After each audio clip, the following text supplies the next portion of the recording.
आज के समय में जब पिता बूढ़े हो जाते हैं और बच्चे जवान हो जाते हैं, उस वक्त बच्चे अपने पिता की बात को नहीं मानते हैं और अगर पिता कुछ कह दे तो वो ये बोलकर चुप कर देते हैं कि आपको क्या पता है कि मैं क्या कर रहा हूँ। लेकिन उसे ये सोचना चाहिए कि जिसे वो नकारा समझ रहा है, जिस पिता को वो नकारा समझ रहा है, वो भी एक दिन जवान था, वो भी अपने जीवन में संघर्ष किया और उस संघर्ष के बल पर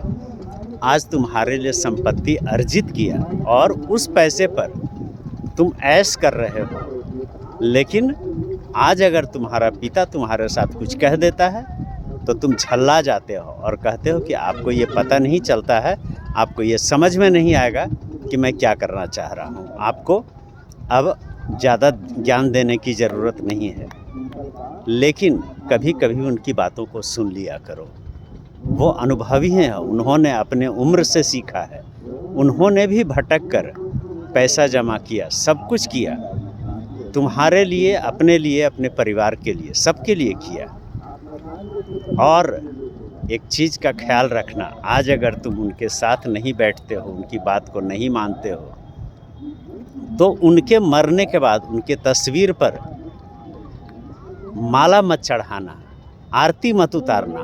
क्योंकि जब तुम जीते जी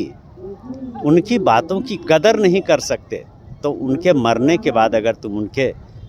फोटो पर माला चढ़ाते हो, अगरबत्ती जलाते हो, तो इससे उनकी आत्मा को शांति नहीं मिल जाएगी।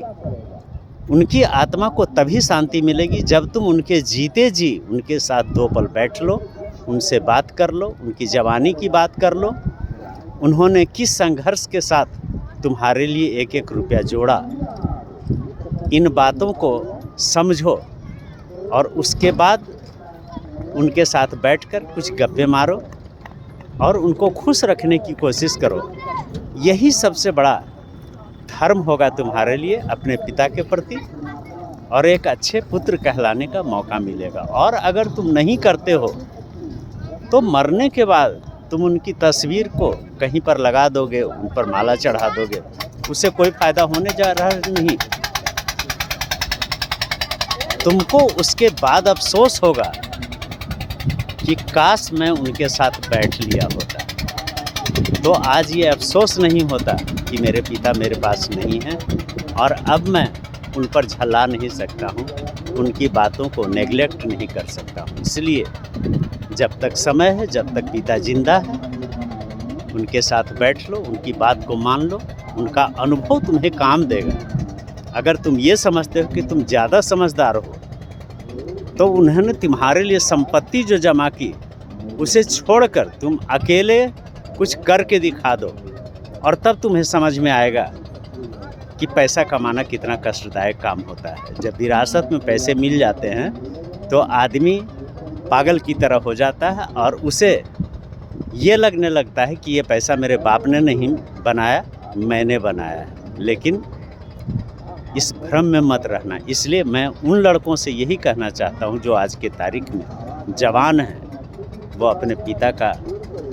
प्यार पालें, पिता के साथ बैठ लें, पिता की बातों को मानना सीख लें और तभी उनका जीवन सुखमय होगा, उनके जाने के बाद भी और उनके रहते भी। और नहीं कर सके तो बाद में अफसोस करने और माला पहनाने से कोई फ़ायदा नहीं होगा। जय सिया राम।